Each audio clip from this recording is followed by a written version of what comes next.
Hello everybody, this is Yasmeen from Yarkspiri fantasyart.com and welcome to another video tutorial.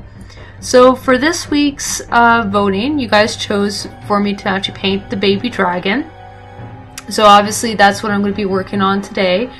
And now I had two options because essentially most cultures tend to see dragons in two different levels of interpretation. One is very much a snake-like dragon that's more of an Eastern type dragon, and then there's the European dragon, which is more, I'd say, mammal-like, tends to have wings, depending on the mythology for that dragon.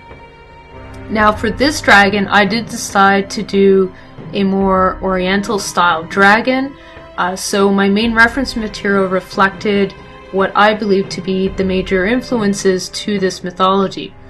So essentially I was referencing a lot of snakes to get an idea of how to actually paint this, but I was also referencing actual birds hatching from eggs so that I would understand how the egg would actually split open when the baby actually comes out. This also gave me some ideas on how to actually paint and show the motion of the little infant, which really helped give this entire image a lot of character.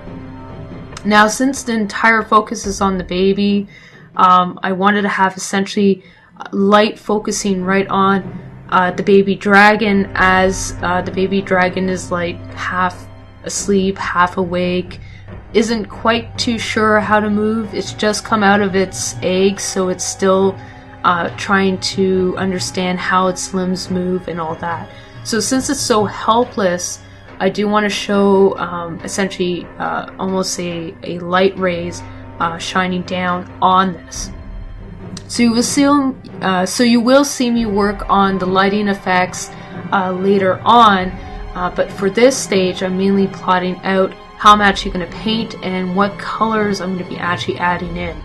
Now I already knew I wanted to use more of a yellowish tone for this overall painting. So my color palette was very reflective of those colors. I was using my color wheel to figure out what colors were complementary and what colors I was going to use in the shadows and also in the material for the nest.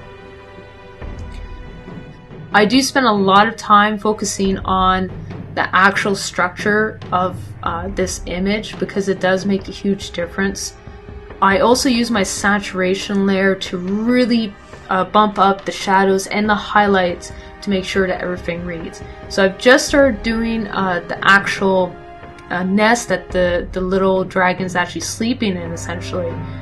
So what I'm using for that is I'm using multiple texture brushes. At this stage though, I'm using a brush that's generally designed to add almost a scraggly look of hair, or essentially it's just a bunch of squiggles, but because they're set to scatter, they give you almost this halide effect, which is generally what I use this brush for. Is if I'm trying to do hay, or in this case it gives me more of a moss-like effect and a grass-like effect, that's the type of times I would actually use this brush. The rest of the painting is actually using my texture brush that I've been using the past couple weeks. Just trying it out, seeing how I like it. I'll probably switch up eventually to a different brush, but for now I'm sticking to that brush and I'm just working out the details. So I wanted to have essentially one of the legs kind of pushing against this, because it is an Oriental style dragon. They have a very long body and they have actually very tiny limbs. So as I'm working on this, I'm darkening out certain areas, and right now I'm actually adding some of the vertebrae spines that some of these dragons do possess. So that seems to be something that's very similar in both the European style dragons and also the Oriental style. Now since it is a baby, most of the hair and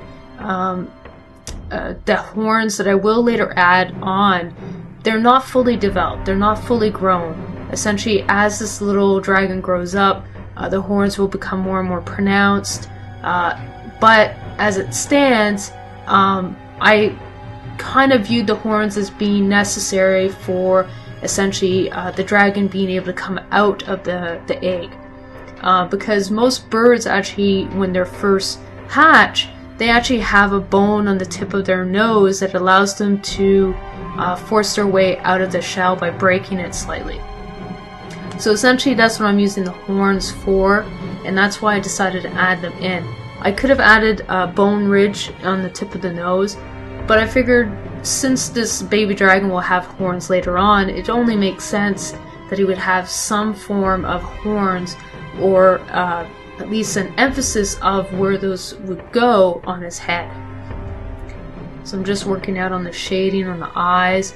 I'm keeping the shading around the actual dragon very, very minute. I don't want to have too much of a harsh shadow, but I do want to show quite a bit of essentially the shiny effect from the scales. I did experiment with adding the tongue and maybe opening the eye a bit. I found that these things were too distracting and made the dragon look too much as if it was intoxicated. So for this reason, I went back to just showing the mouth slightly open and hinting at the tongue in the mouth without actually fully detailing it out. And this actually worked better in the end. Working out the scales of those hands. Those hands are coming closer to the viewer, so for this reason I need to add additional information to those hands. Adding some extra details to that shell. Once again, it's closer. I do also want to show that it has broken, and the best way to do that is to add some cracks inside of that opening. Now, as the nest is coming towards the viewer, it needs to have more information. So at this stage, I'm using a lot of different texture brushes to give it really a very rugged look. So actually in the end, I end up using quite a few foliage brushes to help simulate what would actually have been used to create the nest. So as you can see, this is the final image. Make sure to vote for next week's video, and I hope to see you guys soon, so thank you and take care.